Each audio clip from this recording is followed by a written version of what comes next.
Assalamualaikum. This is Dr. Mohammad Naveed Jafar, second year mathematics chapter number 4 exercise number 4.1.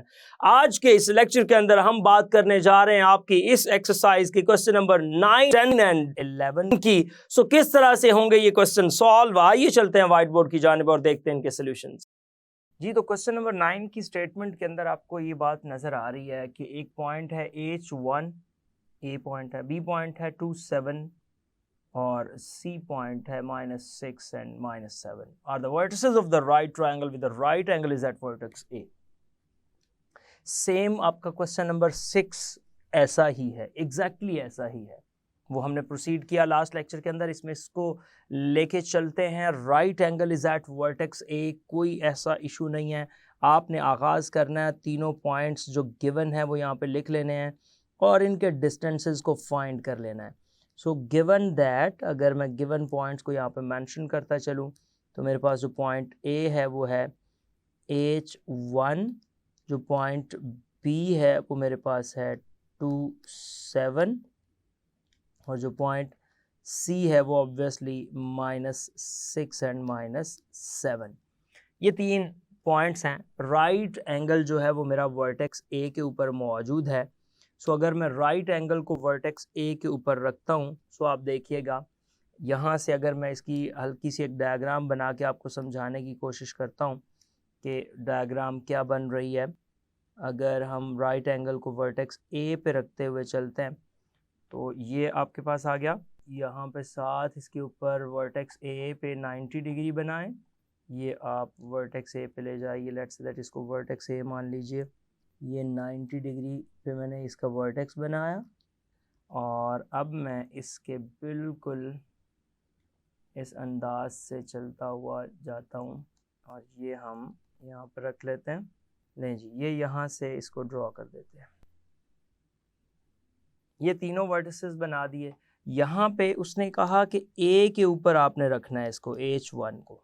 बाकी आप अपनी मर्ज़ी से लेट्स से दैट उधर B ले जाते हैं और B को आप कर देते हैं कि ये हमारा 2, 7 है और जो C पॉइंट है हमारे पास वो -6 एंड -7 है। सो इसके मुताबिक हमने सिर्फ तीनों डिस्टेंसेस को ही कैलकुलेट करना है, वेरी सिंपल। सो आप डिस्टेंस A B की जानिब चलिएगा। जब मैं A से लेके B डिस्टेंस को कैलकुलेट करता हूँ, पॉइंट्स आपके सामने मौजूद हैं, इनके मुताबिक यहाँ पे चलिएगा।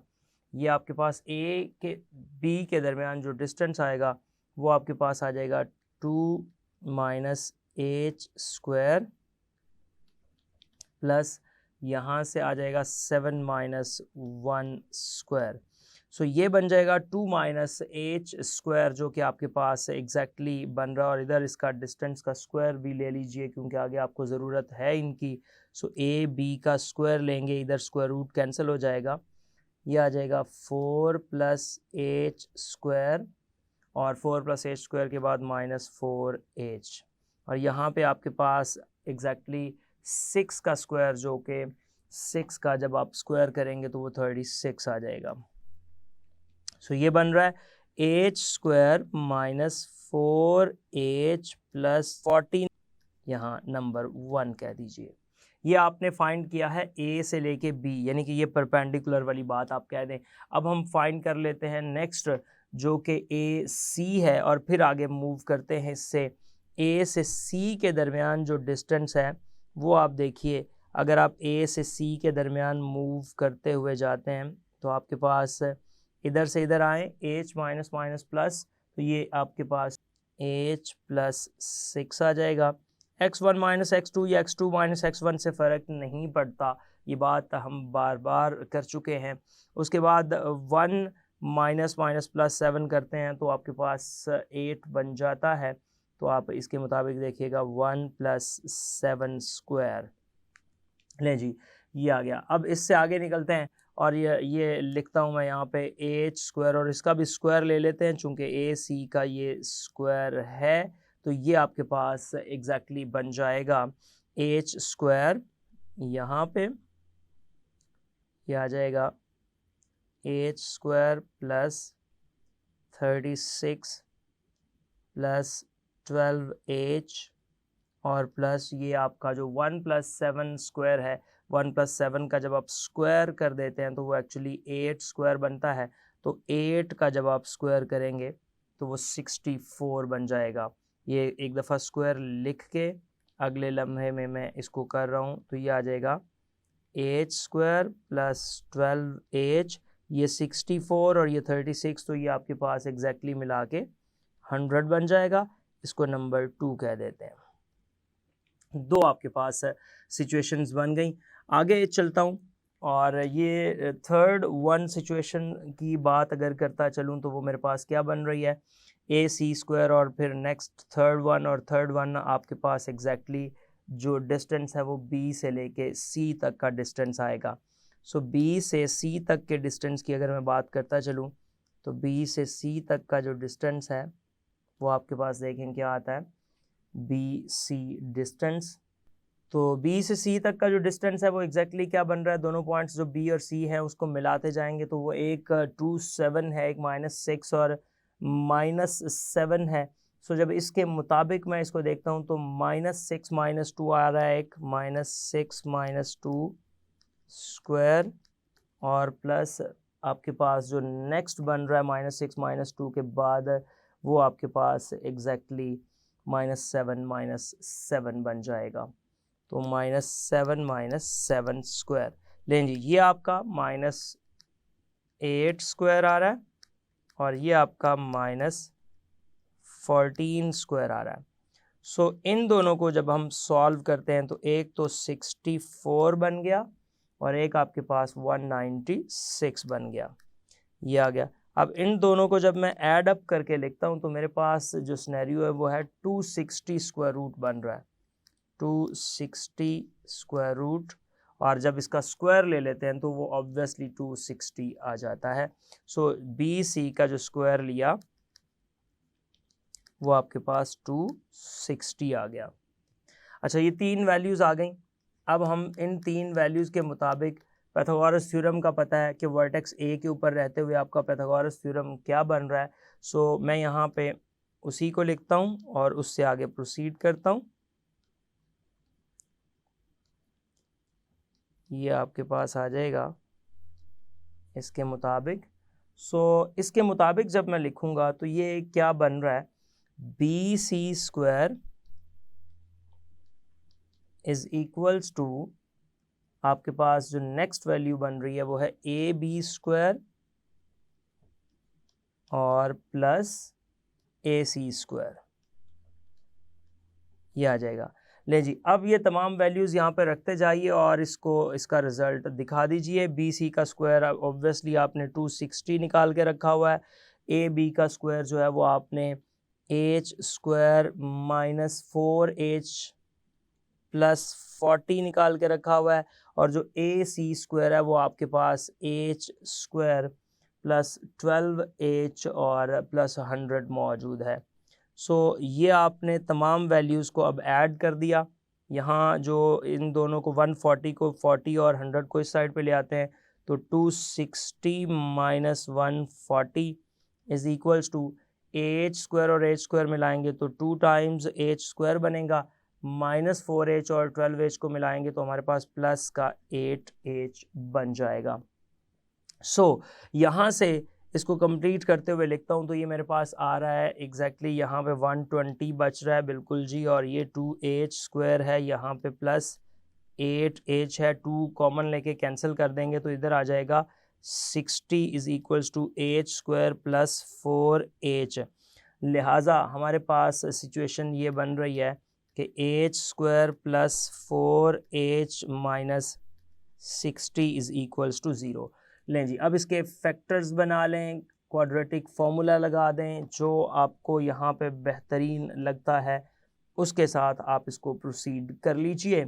ये आपके पास ओवरऑल जो सिनेरियो है वो 10 और 6 के फैक्टर्स अगर बन जाएं तो ये आ जाएगा H square plus 10h minus 6h आपके पास बन रहा है और -60 इज़ इक्वल्स टू 0। यहाँ से h कॉमन ले लीजिए तो h प्लस 10 आ जाएगा, -6 कॉमन ले लीजिए तो h प्लस 10 आ जाएगा इज़ इक्वल्स टू 0। सो ये ओवरऑल आ जाएगा h प्लस 10 और ये आपके पास आ जाएगा h minus 6 is equals to 0। So यहाँ से आप देखेंगे एक h की वैल्यू आपके पास आ जाएगी माइनस में और एक प्लस में, h plus 10 is equals to 0 और h minus 6 is equals to 0। So we have h is equals to minus 10 और h इज इक्वल्स टू 6। ये आपके पास दो वैल्यूज़ यहाँ से हमने h की फाइंड कर ली।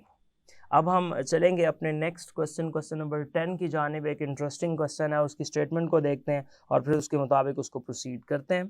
तो स्टेटमेंट आपके सामने है क्वेश्चन नंबर 10 की। अब देखिए स्टेटमेंट में क्या बात हो रही है। स्टेटमेंट में वो ये कह रहा है कि आपके पास कोई 4 पॉइंट्स हैं।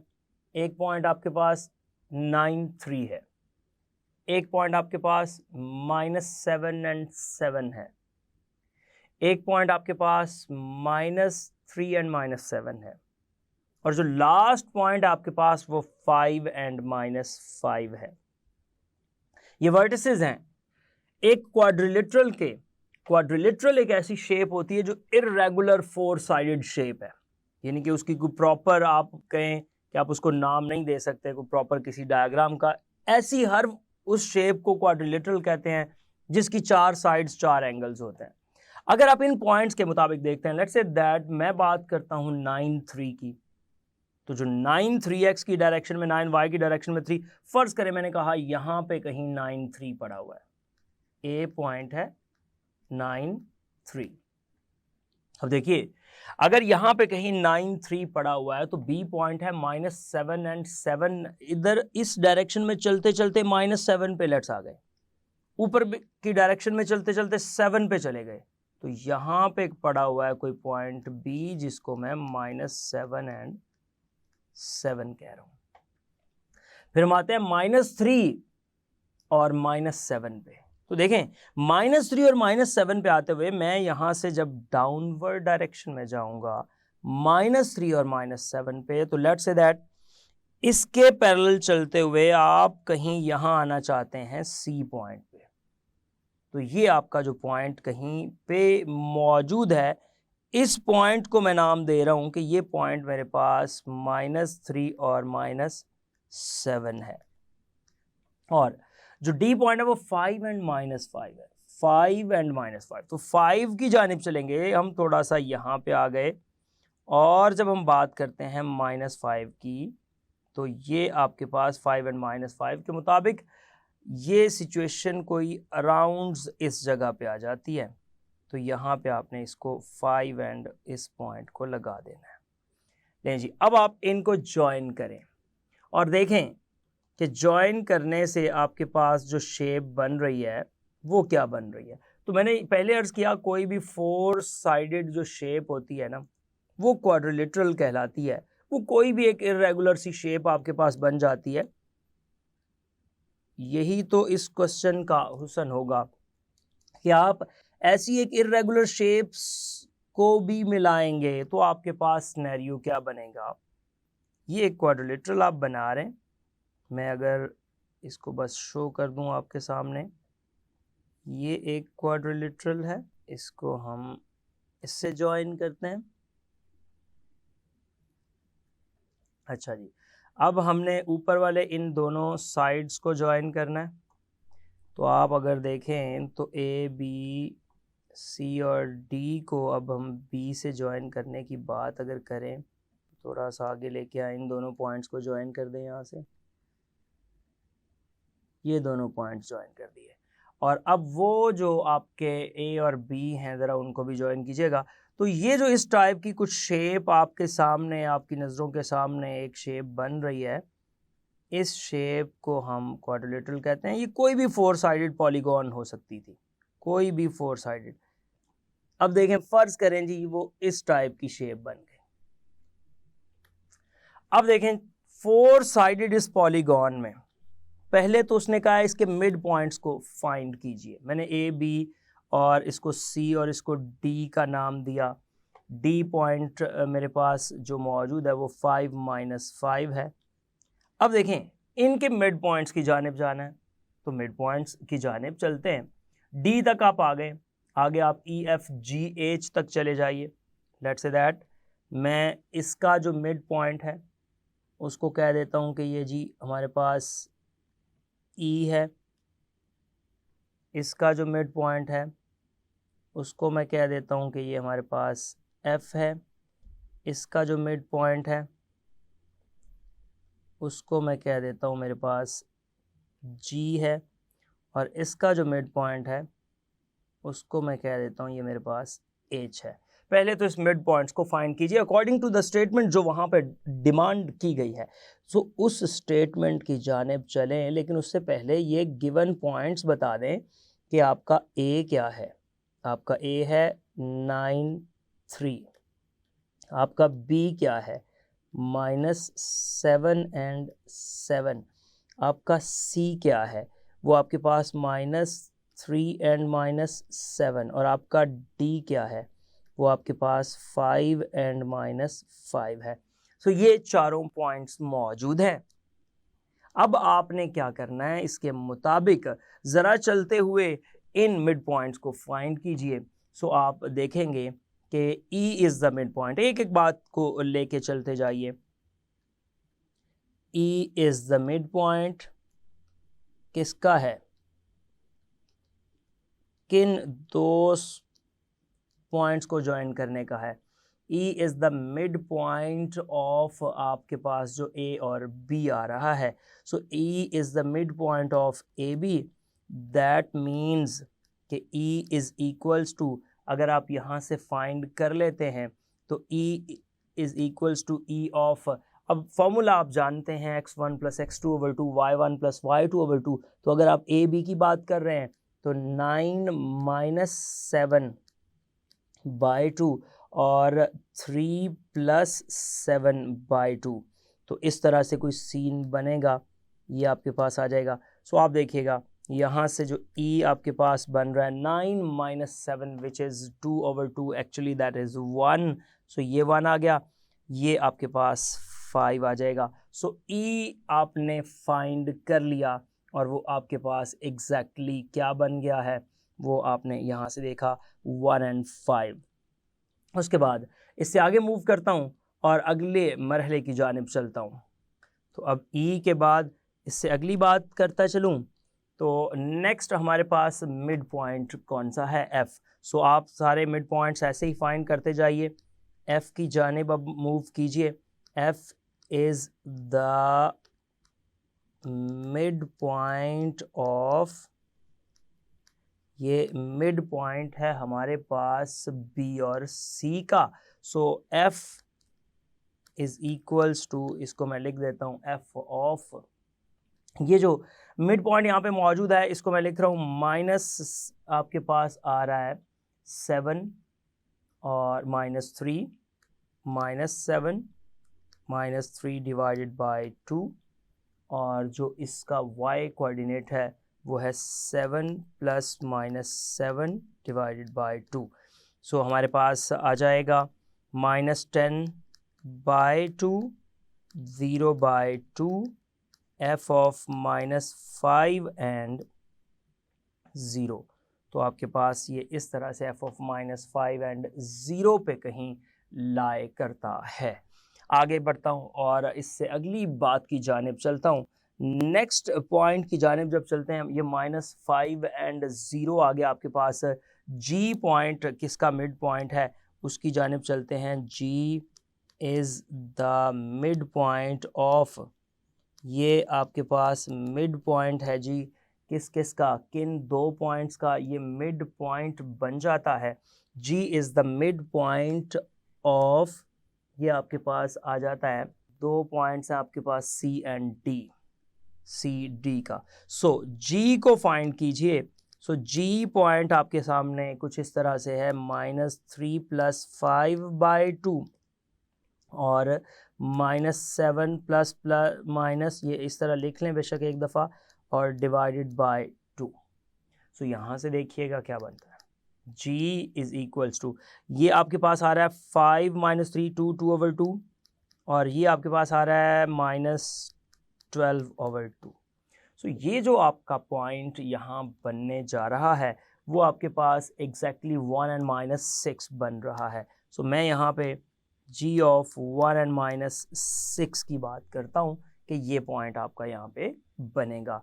आगे इससे मूव करता हूँ और बात करता हूँ लास्ट मिड पॉइंट की, और जो लास्ट मिड पॉइंट मेरे पास बन रहा है वो है h। सो यहाँ पे बताइए h is the midpoint of,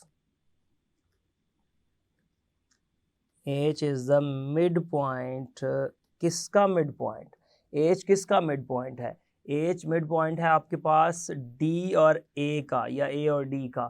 तो ये आप फाइंड कीजिए कि h is equals to h of, क्या करना है, h की वैल्यू के लिए आपको क्या करना है, h की वैल्यू जो आपको बता रही है वो h की वैल्यू आपके पास आ रही है 9 प्लस 5 डिवाइडेड बाई 2, और इसके साथ साथ 3 प्लस माइनस 5 डिवाइडेड बाई 2, ये आ गया।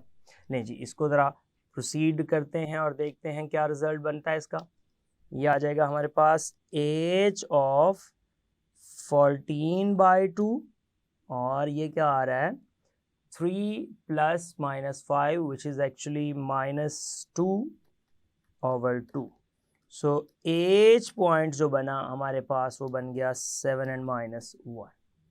सो जी 7 एंड माइनस 1 भी बन गया। हमने तमाम पॉइंट्स को फाइंड कर लिया। ये पहला उसका टारगेट था क्वेश्चन का कि इसके मिड पॉइंट्स को फाइंड कीजिए। अब इससे अगले मरहले में चलते हैं। मिड पॉइंट्स को फाइंड करने के बाद का मरहला क्या है उसकी जानिब चलता हूं। अब हमने उसके जो तमाम साइड्स हैं, यानी कि अगर मैं मिड पॉइंट्स कौन कौन से फाइंड किए अगर मैं वो आपके सामने लिखूं, तो वो जो मिड पॉइंट्स हमने यहाँ पे बनाए हैं वो है एक E जो कि हमारे पास वैल्यू आई 15, एक हमने बनाया F जिसकी वैल्यू हमारे पास आई -5 एंड 0, एक हमने बनाया यहाँ से G जिसकी वैल्यू हमारे पास आ गई 1 एंड -6, और एक हमने बनाया यहाँ से H जिसकी वैल्यू हमारे पास आ गई 7 एंड -1। लें जी, ये चार हमारे पास मिड पॉइंट्स हैं। अब हमने इन चारों मिड पॉइंट्स से ये साबित करना है कि अगर मैं इनको ज्वाइन करूं, जो ऊपर डायग्राम जैसे मैंने बताई, तो अगर मैं इनको ज्वाइन करूं तो उससे जो बनने वाली मेरे पास शेप होगी वो पैरेललोग्राम होगी। अब पैरेललोग्राम से मुराद ये होती है कि आमने सामने वाली दो दो साइड्स जो हैं वो इक्वल हो जाती हैं। मिसाल के तौर पे यहाँ पे उस शेप में F आ रहा है, यहाँ पे उस शेप में लेट्स से दैट G आ रहा है, यहाँ पे उस शेप में आपके पास E के बाद F आ रहा है, और यहाँ पे आपके पास G आ रहा है, इधर आपके पास अगर आपने देखा तो H आ रहा है।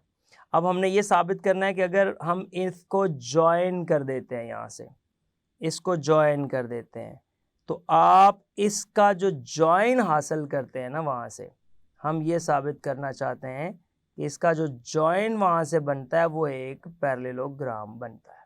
ये चीज़ हम यहाँ से प्रूव करना चाहते हैं। सो ये आपके पास क्या है, ये आपके पास एग्जैक्टली E है, F है, G है और H है।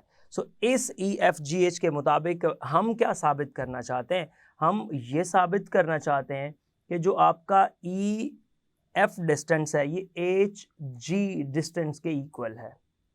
इसी तरह हम साबित करना चाहते हैं कि जो FG डिस्टेंस है वो EH डिस्टेंस के इक्वल है। सो अब हम डिस्टेंसेस को फाइंड करेंगे। अब आप ये बात पहले बताते चलें to show that,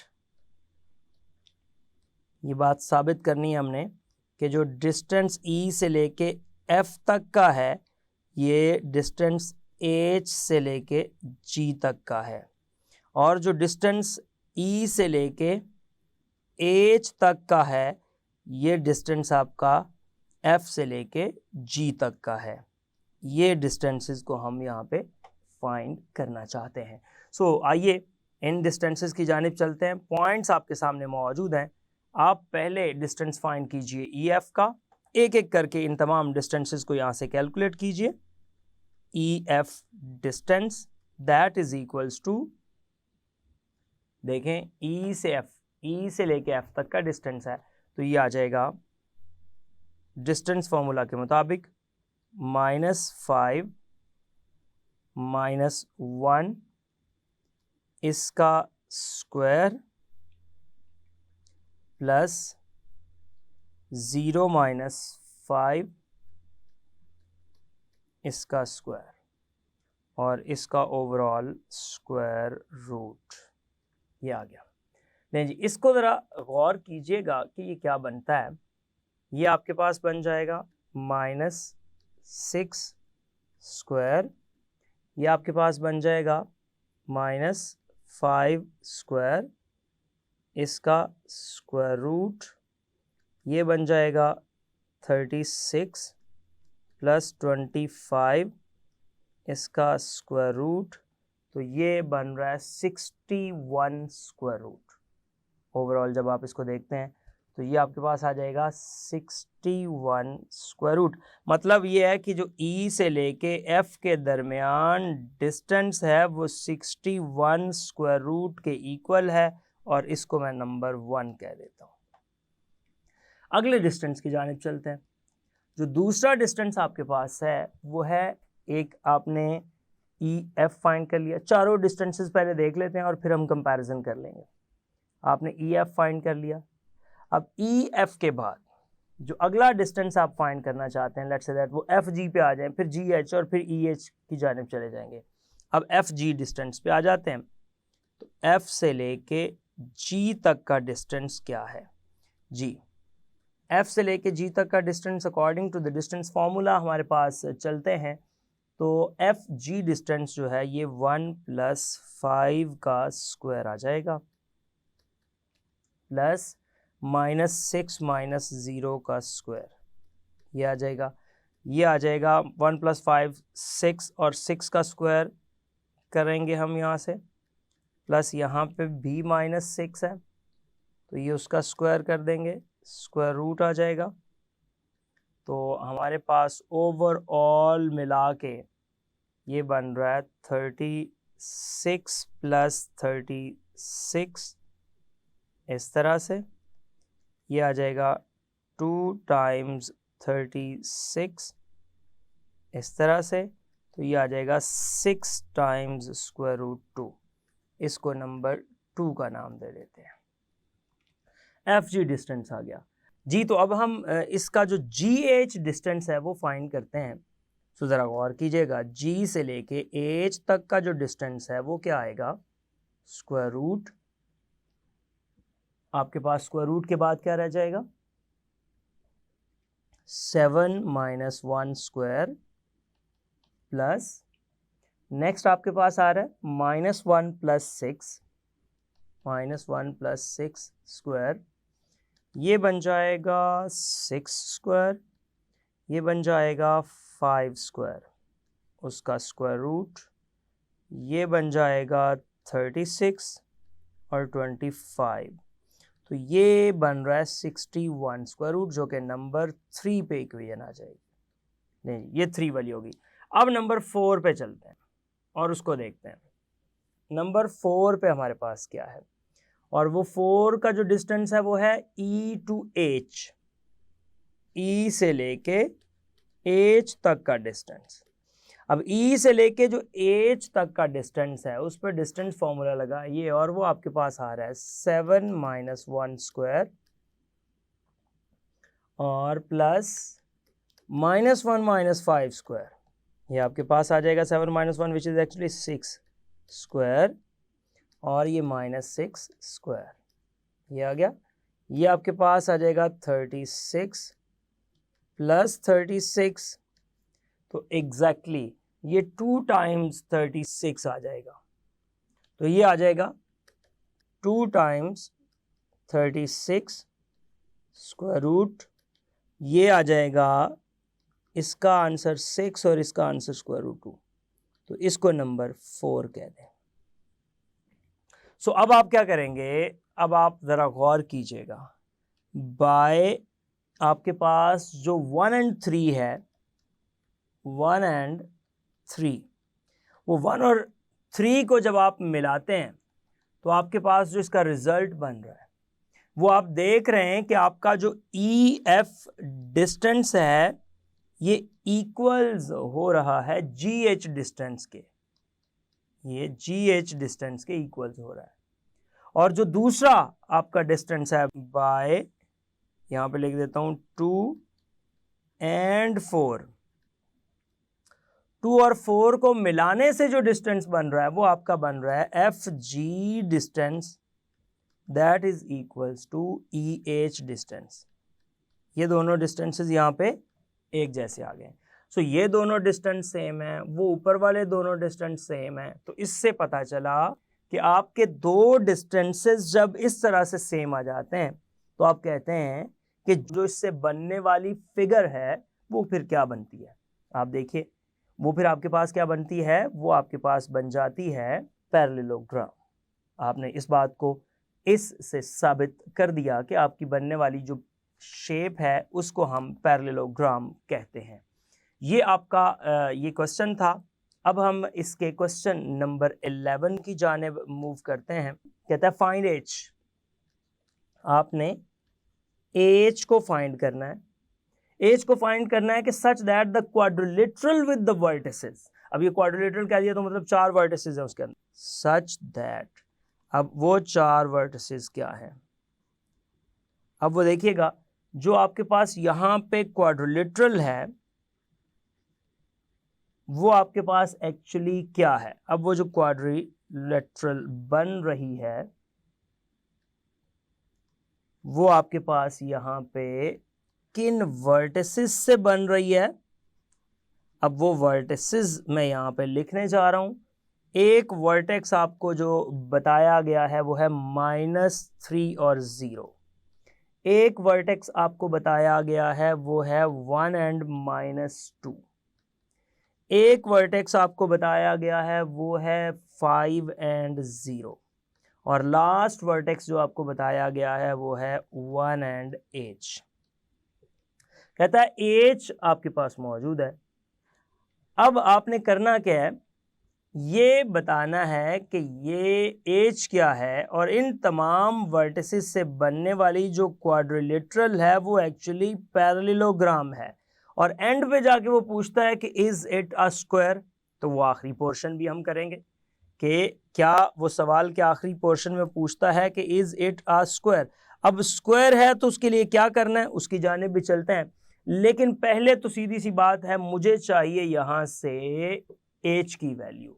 so h की वैल्यू फाइंड करने के लिए मैं कहता हूं फर्ज करें यहां पे अगर मैं इस क्वाड्रिलेटरल को बना देता हूं, -3 0 एक पॉइंट है इसको लगा दिया मैंने, इस से एक पॉइंट इधर 1h बना दिया जो कि आपके पास इधर आ रहा है। तो इसी तरह तरतीब से चलते जाए, मैंने जो b पॉइंट था इसका वो एग्जैक्टली बना दिया 1 and -2 बना दिया।